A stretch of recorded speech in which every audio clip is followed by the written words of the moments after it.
کہ اپنے بچوں کی تربیت کرو، اپنی بچیوں کو ایمان سمجھاؤ، اپنی عورتوں کو ایمان سمجھاؤ، قوا انفسکم واہلیکم نارا، اپنے بچوں کو جہنم کی آگ سے بچاؤ۔ تو پھر یہ کام شروع ہو، گھر گھر جہنم کا تذکرہ کرو، اپنے بچوں اور بچیوں کو بٹھاؤ، پیار محبت سے بات کرو، واقعات سناؤ، ان کو واقعات سناؤ، ان کو قرآن مجید سمجھاؤ، اور آپ خود اسلام کو سمجھے ہو تبھی تو بچوں کو سمجھا پاؤ گے۔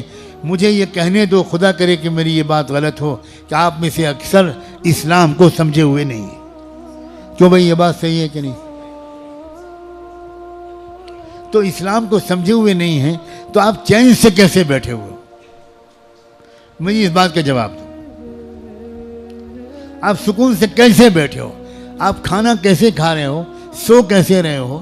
آپ کو پتہ نہیں کہ قرآن میں کیا ہے، آپ کو یہ بھی پتہ نہیں کہ آپ نماز میں کیا بول رہے ہو، آپ کو یہی خبر نہیں کہ آپ جب کہہ رہے ہو سمع اللہ لمن حمدہ تو اس کا کیا مطلب ہے، آپ کو یہی پتہ نہیں جب آپ نماز میں کہہ رہے ہو اللہم انی ظلمت نفسی ظلما کثیرا، اور آپ کو کچھ خبر نہیں کہ آپ کیا کہہ رہے ہو۔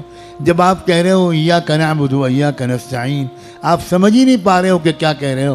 50 سال سے نماز پڑھ رہے ہو، بغیر سمجھے ہوئے پڑھ رہے ہو، 50 سال سے قرآن پڑھ رہے ہو، بغیر سمجھے ہوئے پڑھ رہے ہو، پھر آپ کو چین سے نیند کیسے آ رہی ہے؟ کم سے کم مجھے نہیں سمجھ میں۔